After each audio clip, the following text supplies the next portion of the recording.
Je persiste et signe la petite zaïroise Laetitia Kakou, Mam Leti, dont l'identité réelle reste inconnue, sinon douteuse à ce jour. Je vais vous dire pourquoi, car elle s'obstine à faire le zouave dans mon jardin avec sa demi-sœur, Ngouvou l'hippopotame, Sandra Payoka.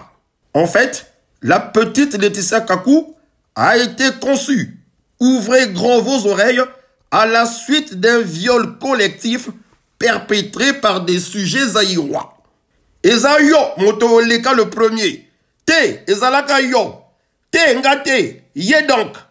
Suite à ce cafouillis honteux et très gênant, mon père et jeune Kakou, sergent-chef à l'époque, décida de déclarer lui-même le bébé de sa petite sœur qu'il appelait affectueusement Pépé pour éviter qu'elle soit couverte d'opprobre. S'il fallait se référer exclusivement au registre de naissance et s'en tenir à la chronologie des dates, la nommée Laetitia Kakou est donc ma petite sœur directe et non ma cousine. En lingala facile, Togoloba, père nanga, moto a reconnaîtra moi na mwasi oyo. Même si l'élo a komako wangana po à se faire passer pour la fille de l'ancien ministre de la Justice, oncle de Sassou, Maître Aimé Emmanuel Yoka. Petite Alinga, pe Alandakakaka, trop bas intérêt. En bon petite zaïroise quoi. Je vais comprendre. Quand un Ngouvou l'hippopotame Sandra Payoka, ou alors Yoka d'adoption. En tout cas, des papiers seulement pour toujours éviter l'opprobre à Pépé. Sandra Payoka est en réalité, à en croire les fines confidences familiales, la fille biologique d'un monsieur qui fut un cadre à la Banque commerciale congolaise BCC. Le détail qui tue.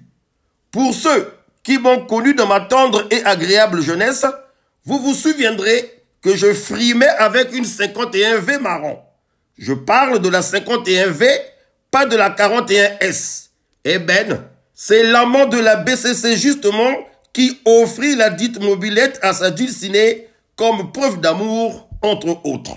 Ya Eugène, tala velo yaï, mukesala na ya wiki, mange zwa ya ou, nge pesa na bana, basala ba course. Elle n'est pas belle la vie. Il convient de préciser qu'à cette époque, Yoka ne calculait plus trop la pépé, bien qu'ayant eu deux charmants enfants avec elle, Sté et C. Hic.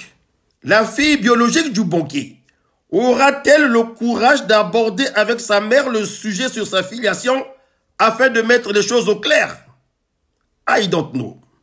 De ce que je sais, Ngouvou l'hippopotame, Sandra Payoka, ne se parle pas avec sa maman.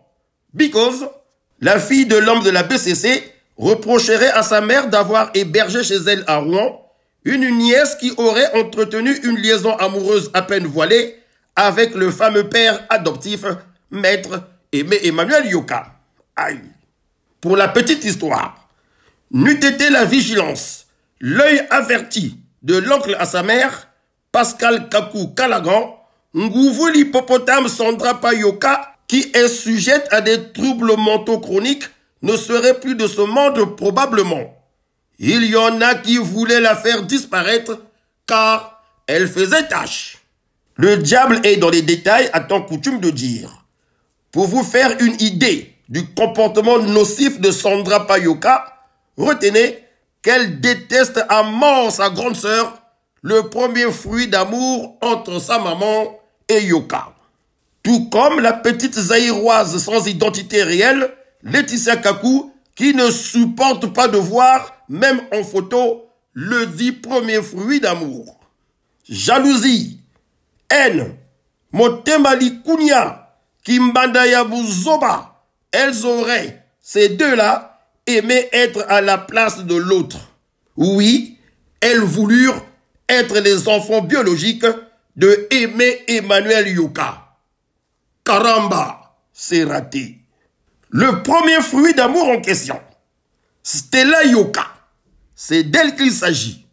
Beauté, élégance, expression orale, gestuelle, c'est tout aimer Emmanuel Yoka craché.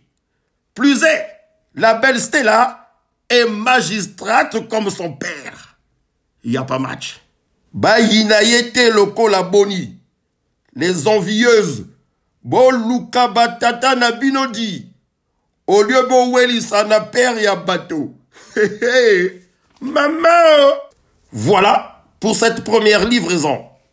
À la différence des apprentis sorciers qui ont cru me salir en s'en prenant même à ma défunte maman, avec moi, les faits sont nets, précis et très clairs. Pour votre gouverne, tenter de me salir n'est pas tâche facile.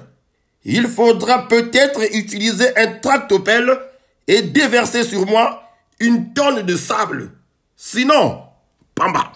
Prochainement, je décortiquerai pour vous la personnalité exécrable de la poufiasse de Mouyondi, qui avait pour vocation de se faire écraser la vulve sans ménagement. Ramenez des petites cuillères, il y aura du monde à ramasser. Tonton Skoll, Tembénien, ciao.